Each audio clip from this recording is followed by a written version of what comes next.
Olivia, my sister, mentioned they're coming over tomorrow afternoon. I'm sorry for always causing you trouble. Oh really? No problem. Should I prepare some snacks for tomorrow morning? I apologize that this keeps happening. It's like they don't have any boundaries. It's fine. I recently heard about a cute pastry place from a colleague. I'll go there to buy something. Aaron, my husband, is a 35-year-old office worker, 3 years older than me. We met at the office and got married later. He's always confident and a truly wonderful husband. He's such a nice guy and he is popular with the ladies. He is 178 centimeters tall and looks slim, with a well-proportioned face. It wouldn't be an exaggeration to say 100 out of 100 people would find him handsome. If he's good-looking and considerate, it's not surprising he is popular. However, it may be surprising that such a man married a tomboyish woman like me. Whatever age looks, especially his sisters, seem to feel strongly about this. Aaron, look, I got the recipe from my shop and made this myself. Wow, you cooked this. That's a surprise. You've never cooked before. Great job. Isn't this cool? I will enjoy it with Olivia later. Aaron, guess what? I've been getting a lot of praise at my new job. They say I'm good at what I do. Amelia, it sounds like things are going well for you. It's great that you're being recognized. You're doing an excellent job. The two sisters-in-law, Emma and Amelia, truly adore their brother, my husband. Even when they visit our house, they don't show much interest in me. It's tough with both of them always clinging to him and calling him Aaron. However, their deep trust and pride in him show how reliable he is. I found it in dealing with Olivia. Your bangs look weird. They're split in the middle. You should fix it. Really? Is it that noticeable? As the wife of my brother, you should look presentable. Wow, you're always so strict with looks. Afterwards, Emma kept pointing out how unsuitable. I stand by my husband, refusing to succumb to the sisters' attempts to force agreement. Despite their insistence, my kind and wonderful husband never once aligns with them. You two don't truly understand Olivia's good side, he always asserts with absolute conviction. Suddenly, Emma and Amelia, looking displeased, retreat home. I'm sorry for always putting you through this, Olivia. It's because I've spoiled them. My husband apologizes, as he often does. They always end up being rude to you. After her sisters depart, my husband offers his comforting presence, a consistent source of solace. That's the kind of husband he is, which is why he's so attractive, I muse inwardly. Furthermore, he excels in his career, showcasing remarkable talent week after week. The following week, we embark on a visit to his parents' house to celebrate my mother-in-law's birthday. A mere 15-minute drive separates our home from hers, with an MTA station and the city's main shopping area in between. For her birthday gift, we opt for a beautiful sweater. My active mother-in-law frequents the gym, enjoys dining out, and relishes travels with friends. During our shopping trip, my husband accompanies me, admiring the chosen garment. It looks lovely, he remarks, reinforcing his support and appreciation. When we gave her the present, she was thrilled. Thank you as always, Olivia. This is so lovely. My friends are throwing me a birthday party next week, and I'm thinking of wearing it then. It's great. We always appreciate you, Olivia. My mother-in-law and father-in-law always acknowledge and respect me greatly. When I decided to marry my husband and first met them, to be honest, the atmosphere was a bit awkward. Both of my in-laws seemed to have stiff expressions and I felt a distance, which made me uneasy. I later learned that my husband had once considered marrying another woman 8 years ago and had introduced her to his parents. However, her attitude towards her potential in-laws wasn't good, and it became clear through discussions that she was only interested in my husband's looks, and eventually, the marriage was cut off. Therefore, initially, my in-laws were concerned that I might be another woman who was only interested in their son's appearance. However, after a while, my in-laws seemed to be reassured that I'm not interested only in his looks. Now, we have built a very good relationship. Byron, you're here. Emma, who had just finished her part-time job, came home. Byron, there is something. I want to tell you, I've decided to get married. Really? Congratulations, Emma. While I was surprised to hear about Emma's decision to get married, I noticed that my in-laws looked worried. She's going to marry a man from the restaurant where she worked part-time. He is 40, 12 years older than her. I thought my in-laws were concerned about the age gap, but they were actually worried that the man seems to have no savings. Despite their warnings, Emma insisted he is wonderful and kind, perhaps even resembling her brother, and that she can persuade him to start saving money. Even though Emma feels that everything is fine, it seems that the in-laws are not so easily convinced. My husband seemed to understand the situation and said, "Is that so, Emma? Is he a good person?" He listened intently to her story about him. 2 weeks later, my sister-in-law visited our apartment again. We had dinner ready for them since they were coming in the evening. As we all enjoyed dinner together, my husband said, "This hamburger steak is one of Olivia's specialties. It's so delicious, right?" I immediately reacted with apparent annoyance. "It doesn't seem like a big job. I can cook this too. Don't act like you're a good chef, Olivia." Exactly. Making hamburger steak is too easy. Despite this, the topic turned to Emma's impending marriage. "Emma, don't you think it's a bit too soon? Haven't you only been dating for 2 months? Maybe you could take a bit more time to get to know each other better," my husband suggested. Emma, usually obedient to him, grew angry. "Mind your own business, Aaron. I've already made up my mind. He might seem unreliable, but he is a kind and good person. I love him. He may not be impressive, but he's honest and cute. I'm going to marry him." "Emma, even though he is 20 years older than you, I don't see him as the honest and cute person you are imagining. It might be better to watch and wait a bit." "Why are you intervening too? Are you mocking me? Who do you think you are?"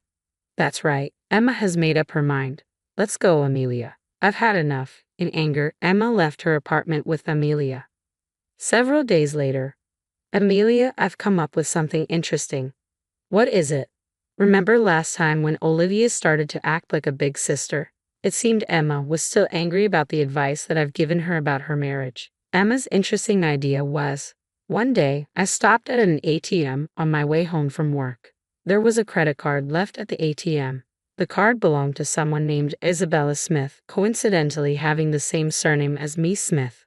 A sticker with the PIN number was attached, making the card easily usable by anyone. As I learned to turn it into the police, I constantly ran into my sister's in-laws on my way. "Hey Olivia, are you on your way home right now?" Emma asked. "Yes, I am. It's rare to see you here," I replied. "Olivia, I'm really hungry. Can you treat us to some food?" Emma requested. I was very surprised. This was so unlikely of her. "Really? Of course I would. Let me check with Aaron. Just wait a moment." When I sent a message to Aaron, he replied saying he'd be late and told me to go ahead. "What are you in the mood to eat?" I asked. "I'd like some pasta," Emma said. "Me too. I want pasta," Amelia chimed in. Following their request, the three of us headed to a fancy Italian restaurant. Emma ordered pescatelle and Amelia ordered bolognese. I ordered carbonara. We talked about my husband while eating, enjoying hearing stories of how he protected them from bullies and helped them with their studies. Our pasta arrived, and as we were eating and chatting, suddenly Amelia exclaimed, "Oh, I'm sorry." Some of her bolognese sauce had splashed onto my white shirt, leaving a big stain. "Olivia, you might want to go to the restroom to clean that stain," Emma suggested. "You're right, I should," I agreed. Heading to the restroom, I left my seat with just my handkerchief. By the time I returned as the boss had finished their meals. Quickly, I ate the remaining pasta and we left the restaurant. "I'm really sorry about staining your shirt," Amelia apologized. "It's all right, it wasn't a special shirt anyway," I reassured her. "Thanks for the treat today," Emma said. "You're welcome. It was really fun hearing stories about Aaron. Let's do it again," I suggested. "Yeah, let's. See ya. Take care," they bid farewell. It was so happy to finally have a proper conversation with my sisters-in-law. However, I completely forgot about the credit card I had collected at the ATM. Turns out, Emma had gotten a hold of it. "That was so easy. That stupid woman, she's so clueless," Emma remarked. "It's not like I wanted her to treat us to a meal. She really should have noticed. She said the shirt wasn't special, right? Well, it didn't look expensive. Also, she has a card made under the fake name Mia," Amelia added. "Really? That's suspicious. People say you can judge a book by its cover." "Hey, what if she was a criminal?" Emma pondered. Their aim was not a dinner together, but my credit card. Specifically, Emma wanted to use my card to pay for an extravagant honeymoon. However, I did not have a credit card. But that evening, Emma booked her honeymoon to Hawaii using the card. I discovered it was an extravagant plan involving a stay at a luxury hotel. The following month, I heard from Aaron that Emma got married without the ceremony and left for her honeymoon. Emma kept talking about marriage, but I thought she was just dreaming. I wonder if she is alright. I have a feeling there's something off about her partner.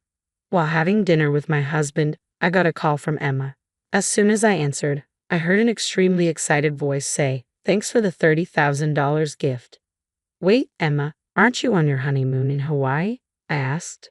"That's right, I'm calling from Hawaii right now," she exclaimed. "Sounds like you're having fun, but what do you mean by a $30,000 gift? I paid for this entire animal with your credit card, so you will have to cover the church," Emma revealed. "What do you mean? I used your credit card to pay for everything," she confessed. "What? I don't have a credit card," I exclaimed. "Huh? I thought this card was yours," Emma replied, confusion evident in her voice. After a while, Emma returned from her honeymoon. She was questioned by Aaron and the in-laws for the details, and she eventually spilled the beans. According to Emma, she wanted to go on a honeymoon and also wanted to get back at me for interfering in her marriage. She thought it would be a good idea to pay for the honeymoon using my credit card. She had plotted beforehand, unbeknownst to me, and using the excuse of treating me to a meal, she stole the credit card from my bag. However, the credit card was not mine. Emma committed a crime by unauthorized use of a stranger's credit card, spending $30,000 in total. This is a serious issue. We contacted the credit card company and tried to negotiate a settlement with the owner. Surprisingly, the credit card owner turned out to be our relative, Isabella. Considering the family relationship, we thought the settlement would go smoothly. However, this particular relative was quite eccentric. For some reason, she had a grudge against my mother-in-law and was not someone who would easily forgive us. Together with my in-law's husband and Emma, we visited Isabella's house to apologize. I deeply apologize for what Emma has done. Of course, we will immediately return the $30,000. Isn't this an unauthorized card usage? Doesn't she know that this is a serious crime? Of course, Emma always acts without thinking of the consequences, and this time she used $30,000. We are truly sorry. Give me a reason why I shouldn't go to the police. Forgive her. We're family, right? A crime is a crime, whether we are related or not. It doesn't matter. Also, will Emma herself repay the $30,000 she used without permission? Emma is a part-timer with no savings, so I will initially take on the responsibility of repayment. Do you think just repaying the money will resolve this? Don't joke with me. The discussion between the father-in-law and Isabella didn't progress and ended up dragging on, finally deciding to discuss it again on another day. Later, on the third visit, Isabella finally agreed to the father-in-law paying the $30,000. Moreover, she then demanded an additional compensation of $5,000. The father-in-law complied, even with this unreasonable demand, and transferred a total of $35,000 to the end account. Subsequently, Emma ended up owing $35,000 to her father. To ensure she wouldn't default, a legally valid promissory note was also prepared. Emma's husband, who went on a honeymoon to Hawaii with her, disappeared as soon as he found out about Emma's debt of $35,000. To protect himself, he initiated a divorce and fled from his newlywed wife, Emma. Moreover, he quickly started living with another woman before the divorce procedures were even finalized. He is a 40-year-old man who is 12 years older than Emma, without any savings and can hold a job, but apparently he had a way with the ladies. Emma married him, being charmed by his unreliable yet cute demeanor. I do feel a bit of sympathy for Emma. Furthermore, Emma is the same age as Jacqueline, who is the daughter of Isabella, the owner of the credit card. They went to the same school from elementary to high school, but they were in different classes and had a competitive relationship rather than a friendly one. Jacqueline spread the word to their classmates. Emma is a criminal with a debt of $35,000. Watch out for her. Be careful with your wallet. Consequently, even Emma's old friends started distancing themselves from her. However, after these events, Emma's attitude towards me changed. They used to be competitive with me, but they have slowly started to respect me, and they plan to visit my house again tomorrow. They want me to teach them how to make hamburger steak.